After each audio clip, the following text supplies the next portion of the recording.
Hello, I'm Rexy Blue.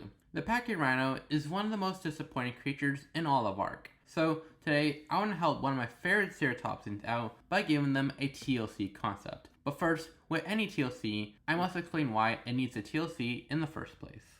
The Pachyrhino is an early game tame, with its saddle unlocking at level 27, and they're not bad. They can protect you decently enough in the early game. The frill has natural armor, making it take a huge reduction of damage, which is good for soaking damage in PvP, and they have two unique abilities. But the Pachyrhino's biggest weakness is its rarity and competition.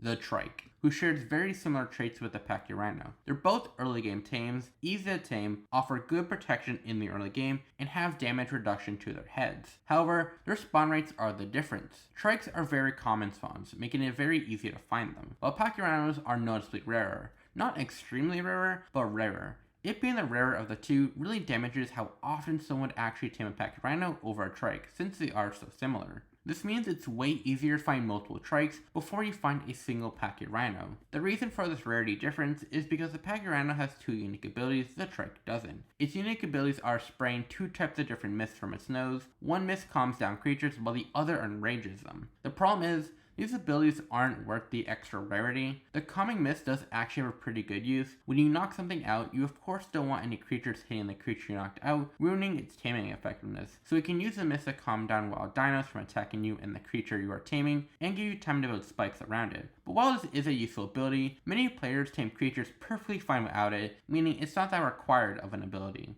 Its other mist ability, the Enraged Mist, would be pretty good if it were unique to the Pachyrhino. Making some creatures aggro onto you that normally don't can actually make it easier for you to tame them, like Tapijaros or Percoptons, who are both too fast to try to tame them without traps. The problem is, rare flowers do exactly the same thing and are more convenient to use. You can use as many as you want without cooldowns on any creature. The Pachyrhino is a near useless tame, not because it is literally unusable, but because the Trike does everything players need a Pachyrhino to do, but is the easier one to tame because it can simply just be found first. And the abilities that make the Pachyrhino rarer aren't worth the time spent going out of your way to look for one. For my TLC concept, I hope I can make that rarity justifiable, and the Pachyrhino a creature you're going to want to go out of your way to tame. Here's my TLC concept for the Pachyrhino. The Pachyrhino's mist abilities are cool and a huge part of the Pachyrhino's identity, so I want to keep them, but expand on them more. The Pachyrhino will get a new ability called Achoo, where now the type of mist that Pachyrhino sprays from its nose is based on what types of berries it eats. Players would have to manually feed a Pachyrhino a full stack of the same berries to make the Pachyrhino sneeze and release a temporary cloud of mist. Creatures that are in this mist long enough will receive a type of effect. Meadow berries are many of the island's herbivores' favorite berries to eat, meaning just the thought of them can make them hungry.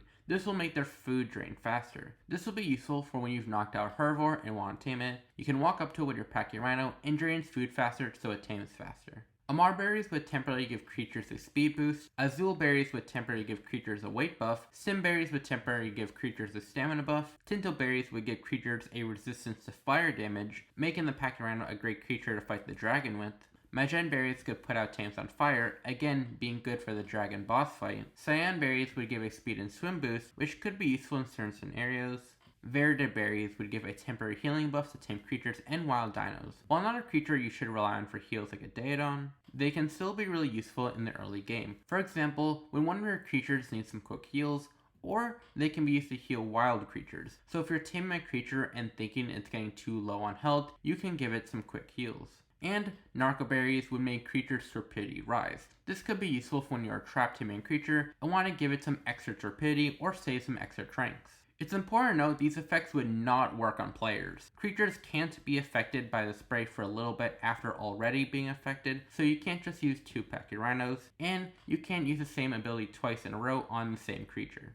The Pachyrhino's second ability will be called Love is in the Air. Feeding a Pachyrhino 20 medical brews would make it release a pheromone that when used on creatures breeding will speed up their breeding time by 50%. This ability would of course have a long cooldown, so you're going to want to choose carefully which creatures you use this on. The Pachyrhino's third ability would be called Pachyparry. Unlike other ceratopsians who are known for the ornaments on their head, the Pachyrhino evolved to have a rather flat skull. This gives the Pachyrhino the ability to reflect projectiles right back at enemy creatures and players. This would make the Pachyrhino be able to reflect projectile attacks from creatures like Velociraptors, lightning and poison wyverns, and basilisks. For players, it would be able to reflect most projectiles, with the exception to a few like net projectiles. This would not work on turrets or Plant Species X. When it comes to ceratopsians, Pachyrhinosaurus is one of my favorites, simply because of the way it looks. It has this thick, dense bone on its skull that looks like solid rock stuck onto it, making the Pachyrhino look like nature's perfect battering ram. It not only made the Pachyrhino stand out to me amongst other ceratopsians, but just made it look awesome. To further add to this, the thick bones are called bosses. Ark's Pachyrhino has none of that. Everything that makes the Pachyrhino cool is just missing. Of course, the most notable thing is the missing bone structure on its face. It's there, but it's so much less noticeable, flat, and it's too centered on its head instead of the front of its face. And then the rest of the Pachyrhinosaurus isn't much better. It looks more alien than dinosaur and feels like it's a ceratopsian that evolved to survive from aberration than the island.